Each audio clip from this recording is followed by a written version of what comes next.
ബഹിരാകാശ രംഗത്ത് നിർണായക നേട്ടങ്ങൾ ഇന്ത്യക്ക് കൈവരിക്കാൻ കഴിഞ്ഞ വർഷമായിരുന്നു 2024. എക്സ്പോസാറ്റ് വിക്ഷേപണം മുതൽ സ്പേസ് ഡോക്കിംഗ് എക്സ്പെരിമെന്റ് വരെ നീളുന്നതാണ് ബഹിരാകാശ മേഖലയിലെ ISROയുടെ സംഭാവനകൾ. 3, 2, 1, 0.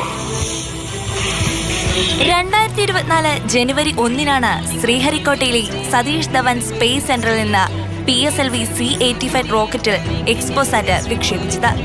തമോഗർത്തങ്ങളെക്കുറിച്ച് പഠിക്കുക എന്നതായിരുന്നു ഉപഗ്രഹത്തിന്റെ ലക്ഷ്യം.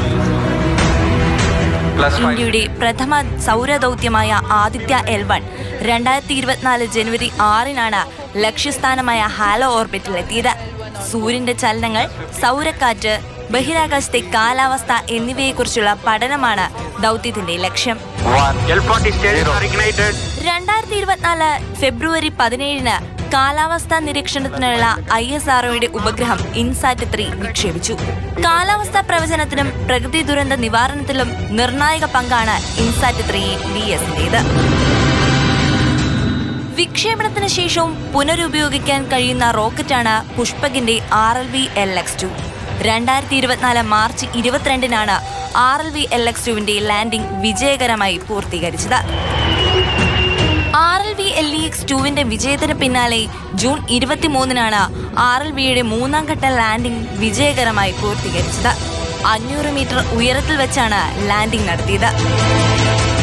അന്തരീക്ഷവായു വലിച്ചെടുത്ത റോക്കറ്റുകൾക്ക് കുതിക്കാൻ കഴിയുന്ന എയർ ബ്രീത്തിംഗ് പ്രൊപ്പൽഷൻ സാങ്കേതിക വിദ്യയും വിജയകരമായി പൂർത്തീകരിക്കാൻ ഈ വർഷം നമുക്കായി. ISROയുടെ small satellite launch vehicle SSLV D3 വിജയകരമായി വിക്ഷേപിച്ചത് 2024 ഓഗസ്റ്റ് 16-നായിരുന്നു. EOS-8 എന്ന ഭൗമനിരീക്ഷണ ഉപഗ്രഹത്തെ ഭ്രമണപഥത്തിൽ എത്തിക്കുകയായിരുന്നു ദൗത്യത്തിന്റെ ലക്ഷ്യം. രാജ്യത്തെ ആദ്യ അനലോഗ് ബഹിരാകാശ ദൗത്യം 2024 നവംബറിൽ ലഡാക്കിലെ ലേയിലാണ് ആരംഭിച്ചത്. ഭൂമിക്കപ്പുറത്ത് ചന്ദ്രനിലോ ചൊവ്വയിലോ മറ്റ് ഗ്രഹങ്ങളിലോ മനുഷ്യവാസം സാധിക്കുമോ എന്നറിയാനാണ് പഠനം. 2024 ഡിസംബർ 5-നാണ് PSLV C-59 റോക്കറ്റിൽ ISROയുടെ പ്രോബ 3 സോളാർ ദൗത്യം വിക്ഷേപിച്ചത്. സൂര്യന്റെ കൊറോണയെക്കുറിച്ച് പഠിക്കുകയാണ് പ്രോബ 3 ദൗത്യത്തിന്റെ ലക്ഷ്യം. 2 കൃത്രിമ ഉപഗ്രഹങ്ങളെ ബഹിരാകാശത്ത് വെച്ച് കൂട്ടിച്ചേർക്കുന്ന അതിസങ്കീർണമായ പരീക്ഷണവും പൂർത്തിയാക്കാൻ ISROയ്ക്ക് കഴിഞ്ഞു. ഇതോടെ ഡോക്കിംഗ് സാങ്കേതിക വിദ്യയുള്ള 4ാമത്തെ രാജ്യമായി നമ്മുടെ ഭാരതം മാറുകയാണ്.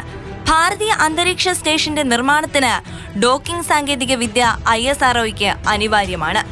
വരും വർഷവും ബഹിരാകാശ രംഗത്ത് പുതുചരിത്രം കുറിക്കാൻ നമ്മുടെ രാജ്യത്തിന് കഴിയട്ടെ.